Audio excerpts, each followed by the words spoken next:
Halo, assalamualaikum warahmatullahi wabarakatuh. Makasih banyak teman-teman yang udah mampir ke channel YouTube aku. Jadi kita akan belajar bareng-bareng cara jualan di online shop. Fokusnya itu adalah ke Lazada dan juga Shopee atau biasa kita sebut dengan marketplace. Di video-video sebelumnya part 1 dan part 2 aku udah ngejelasin basically cara daftar dan juga jualan di Lazada. Jadi di part 3 ini aku bakalan lebih mendalam tentang produk-produk yang kamu jual yang pastinya ini bisa bantu meningkatkan penjualan kamu setiap harinya kayak gitu. Di produk itu ada namanya SKU. Jadi SKU itu misalnya satu buah produk jenisnya itu adalah kerudung. Ketika kamu upload kerudung itu punya misalnya 4 SKU. Jadi satu produk SKU-nya ada 4. SKU itu apa sih? Misalnya SKU itu bisa dari warnanya, warna merah, kuning, hijau, biru, atau bisa juga dari ukurannya.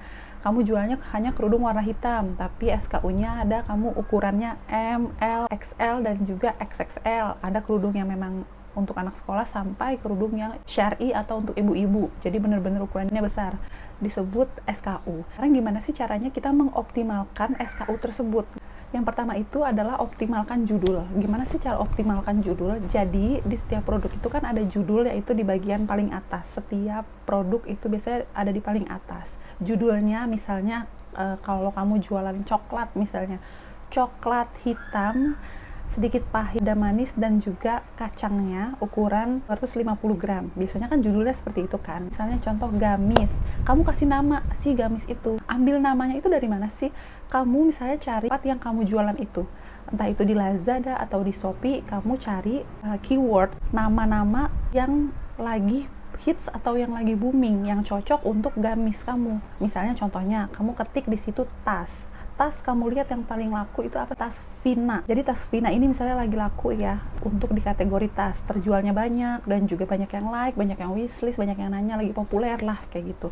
Jadi kamu bisa pakai nama Vina ini untuk di gamis kamu kayak gitu. Jadi misalnya kamu tulis di judul kamu gamis Vina bahan spandek ukuran XL kayak gitu. Jadi si nama Vina ini membantu supaya produk kamu itu ketika nama Vina dicari bagian tas, ada gamis kamu ikut muncul. Sama juga halnya dengan sepatu. Misalnya kamu jual sepatu boot ya. Kamu cari misalnya tas cowok. Tas cowok ini yang lagi laku apa sih namanya? Misalnya tas Andrew. Kamu masukin nama Andrew itu untuk produk sepatu kamu. Sepatu Andrew kode sekian supaya kalian nggak salah saat proses penyiapan. Materialnya kanvas atau materialnya kulit asli dan lain sebagainya, itu kamu tinggal tambahin sendiri. Pilih nama yang lagi ngetren. Misalnya contohnya juga ada kan masker ya, masker yang lagi rame nih, misalnya masker Mia. Kamu juga bisa pakai kerudung dengan nama kerudung Mia kayak gitu. Jadi yang lagi hit saat itu kamu harus lihat dulu, kamu harus cek dulu, misalnya di Shopee atau misalnya di Lazada, kamu cek dulu yang lagi laku keyword apa sih. Jadi keyword itu namanya adalah kata kunci untuk pencarian. Yang kedua adalah kamu tulis atau buat judul sepanjang-panjangnya yang diperbolehkan. Misalnya 120 karakter. Nah, kamu harus maksimalkan judul itu untuk produk kamu. Tapi yang pasti masih berhubungan sama produk kamu, karena beberapa e-commerce atau marketplace itu melarang atau memblokir kata kunci yang sangat tidak relevan atau jauh dari produk kamu gitu. Misalnya kamu di situ jualan lipstick, kamu cantumin tuh lipstick matte tahan air, kamu cantumin judul-judulnya itu dengan merek-merek produk, itu nggak lama pasti nanti bakalan dihapus atau diblokir sama Shopee.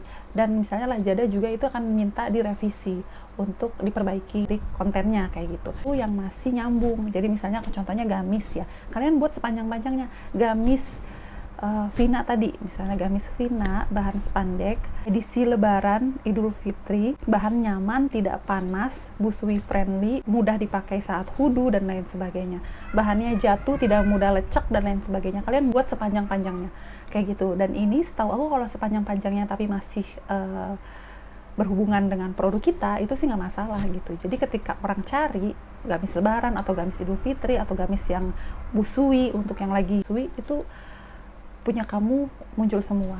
Dan misalnya kayak kamu tambahin juga misalnya untuk ibu hamil, bumil itu juga bisa. Jadi setiap orang cari, kemungkinan untuk ditemukannya produk kamu itu lebih tinggi kayak gitu. Oke, yang ketiga ini jadi lumayan penting ya. Ini adalah harga. Ketika kamu jualan di marketplace, harga itu adalah yang paling diamati bagian besar pengunjung yang mau beli di marketplace. Kenapa sih mereka cari marketplace? Karena marketplace itu jauh dan harus dikirim lebih lama, harus nunggu juga. Buat apa mereka melakukan hal itu? Harus bayar dulu atau bisa juga COD, tapi dengan resiko bisa lama dan lain sebagainya. Segala resiko-resiko yang akan muncul di pembelian online, kenapa mereka tidak peduli? Karena apa? Karena mereka mencari barang yang pertama adalah tidak ada di toko offline. Yang kedua adalah mereka mencari yang harganya lebih murah atau harganya bagus. Karena itu mereka cari di marketplace. Makanya kenapa harga yang bagus di marketplace itu sangat penting untuk menunjang penjualan kamu. Jadi harga, misalnya kamu jual sepatu ya, itu usahakan kamu ada di range harga yang tengah-tengah atau yang murah kayak gitu. Jadi dibanding kompetitor, kamu harus tahu dulu nih kompetitor kamu jualannya berapa sih. Misalnya, oh selama ini gue jual sepatu harga 50.000, oke aja, laku-laku aja, misalnya laku 5, laku 10 pasang sehari kayak gitu. Tapi kalian harus cari bengkel yang memang sepatu lebih murah kayak gitu. Jadi jangan kalian tuh comfort zone nyaman dengan si supplier atau si bengkel tersebut gitu. Karena waktu bahan baku naik dan lain sebagainya, mereka naikin harga, kamu nggak ada perbandingan dengan bengkel-bengkel lain gitu. Jadi sambil kamu jualan, oke nggak apa-apa, laku 5, laku 10, kamu harus tetap cari yang lebih murah. Sampai kapanpun kamu nggak akan berhenti mencari yang lebih murah meskipun kamu itu produksi sendiri. Contohnya misalnya ya, kalau kamu produksi sendiri, oh kalau gue misalnya bikin sendiri, tukang jahit dari gue sendiri, dan juga cari misalnya alasnya ya, alas untuk sepatunya itu kalau misalnya gue beli yang partai besar, jadi gue beli lemnya sendiri, gue beli alasnya sendiri, gue jahit sendiri, benar-benar supaya harganya itu masuk. Jadi kita tuh mulai pikirin yang kayak gitu supaya kita menang di marketplace. Jadi harga itu memang nomor satu. Kita cari cara supaya dapat yang lebih murah. Contoh misalnya kalian jual makanan misalnya snack ya. Ketika kalian jual snack, oh snacknya ini gue yang 10 ribuan, snack kiloan. Gimana sih caranya supaya gue lebih murah? Harus dari reseller pindah menjadi agen. Belilah misalnya karung-karungan yang bal-bal gede gitu kan. Nah itu kan kita otomatis jadi lebih murah. Sesuaikan kembali dengan produk yang teman-teman jual.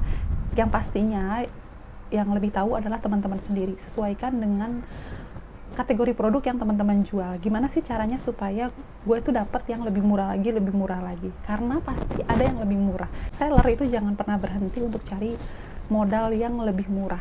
Kok orang bisa sih jual murah?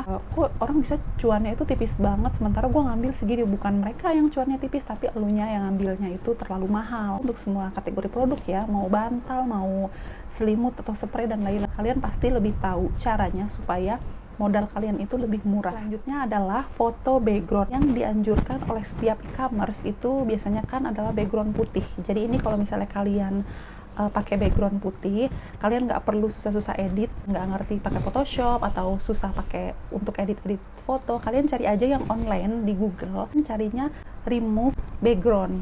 Itu ada aplikasi kayak online gitu, kalian tinggal masukin fotonya ke dalam situ, otomatis backgroundnya bakalan berubah menjadi putih semua. Kalian juga bisa pakai background yang berbeda dari kompetitor, misalnya itu pakai background ada tulisan bayar di tempat dan lain sebagainya. Nah itu kalian pakai background yang misalnya lagi musim sekarang nih, lagi yang pastel atau yang dekorasi backgroundnya itu full gitu loh. Jadi backgroundnya itu benar-benar kayak penuh motif, misalnya ungu semua. Produk kita ada di tengah-tengah kayak gitu. Itu kan untuk menarik pelanggan supaya foto kita itu ada ciri khas lebih beda dari kompetitor kayak gitu. Jadi foto produk ini sebenarnya perlu ya. Orang itu lebih ngelihat duluan ke foto dibanding baca judul. Jadi foto adalah pandangan pertama dari para konsumen. Kalau nggak backgroundnya putih, kalian pilihlah backgroundnya yang memang menarik. Selanjutnya deskripsi. Ini jangan kopas atau copy paste. Kalau misalnya produk kamu ini banyak yang jual, otomatis kan kamu sering kan copy dari cari aja di internet, cari aja di Google, misalnya produk buku tulis anak-anak, udah cari aja deh, ukurannya juga sama, kita tinggal copy. Tarikan pembeli dengan membaca deskripsi yang sama berulang-ulang, itu membuat produk produk kalian itu nggak ada istimewanya kayak gitu, dan banyak kesalahan-kesalahan yang memang tidak sesuai dengan apa yang kita punya gitu produknya, karena kebanyakan kita copy paste. Nah, sebaiknya untuk deskripsi itu boleh copy paste tapi maksimal 50%. Sisanya kalian tambahkan dengan kata-kata kalian sendiri atau ciri khas kalian. Misalnya kalian cantumin di bagian akhir, selamat berbelanja di toko Mita All Shop. Itu bisa kalian tambahin. Jadi bener-bener jangan copy paste plak persis 100% untuk deskripsi produk ini. Dan cukup teman-teman tahu, para pembeli ini kemungkinan besar untuk membaca deskripsi itu besar banget sampai 80%. Jadi mereka tuh nggak mungkin buka, klik, terus melihat foto doang, judul doang. Mereka kemungkinan besar itu pasti baca deskripsi. Buatlah deskripsi semenarik mungkin. Selanjutnya adalah kemasan. Kemasan, kenapa kemasan penting banget? Ini berdasarkan pengalaman pribadi aku sendiri. Ketika aku pakai plastik kresek, sebenarnya emang nggak kresek-kresek banget. Plastik kresek kan umumnya yang di pasar itu yang warna hitam. Aku pakai plastik kresek tapi yang berwarna gitu, jadi kayak warna-warni gitu kan, ada yang kuning, ada yang orange, ada yang merah, dan lain sebagainya. Itu rating produk aku baca, aku cekin itu rata-rata itu hanya cukup ya, jadi sekitar 3-4 lah rating produknya. Aku bilang kok kayaknya produk nggak ada yang salah, tapi kayaknya orang tuh kayak kurang puas, nggak komplain tapi mereka kayak kurang senang, jadi kayak biasa aja gitu loh. Mungkin ada beberapa yang kecewa. Tapi ketika aku ganti plastiknya dengan plastik polimer itu jadi plastik yang memang satu kali pakai, jadi yang udah ada lemnya itu loh. Jadi begitu ditutup lemnya, hanya customer kita yang bisa buka, jadi lebih aman di perjalanan juga. Nah, plastik polimer ini kayak udah jadi standar untuk online shop. Ini biasanya digunakan oleh toko-toko yang official, nggak mahal juga, cuma sekitar Rp300 per lembarnya, tergantung dari ukuran yang kamu pakai atau yang kamu butuhkan. Ketika aku ganti pakai plastik polimer, itu bener-bener ratingnya langsung naik. Mereka bilang bagus, packingnya rapi, lebih bagus lagi pakai kardus. Ini penting banget, kamu harus pakai timbangan yang untuk produk, timbangan-timbangan kecil atau yang sesuai dengan ukuran produk yang kamu jual. Kenapa ini penting banget? Kamu harus akurat mungkin menjual produk. Yang pertama, kalau misalnya produk kamu terlalu berat, misalnya kamu jual, oh ini kayak kira-kira deh setengah kilo, nanti ada kompetitor yang memang beneran timbang dulu, ternyata cuma 300 gram, itu 1 kilo bisa dapat 3 barang sekaligus, kalian cuma dapat 2 barang. Otomatis ini akan pasti mengurangi ketertarikan orang untuk beli di toko kamu, karena ongkirnya bakalan jadi lebih mahal. Jadi ini adalah hal sepele, tapi yang perlu banget kamu perhatikan adalah timbangan itu nggak boleh kira-kira, jadi benar-benar harus real. Oke, kayak gitu cara memaksimalkan produk kamu. Kalau misalnya kamu udah coba, kamu udah terapin, kamu bisa tulis hasil dari yang kamu terapin di kolom komentar di bawah ini. Semoga teman-teman yang lain bisa sharing juga, sama-sama belajar. Nanti aku bakalan lanjut ke video berikutnya, part 4, lebih dalam lagi cara untuk mengelola produk kamu di marketplace.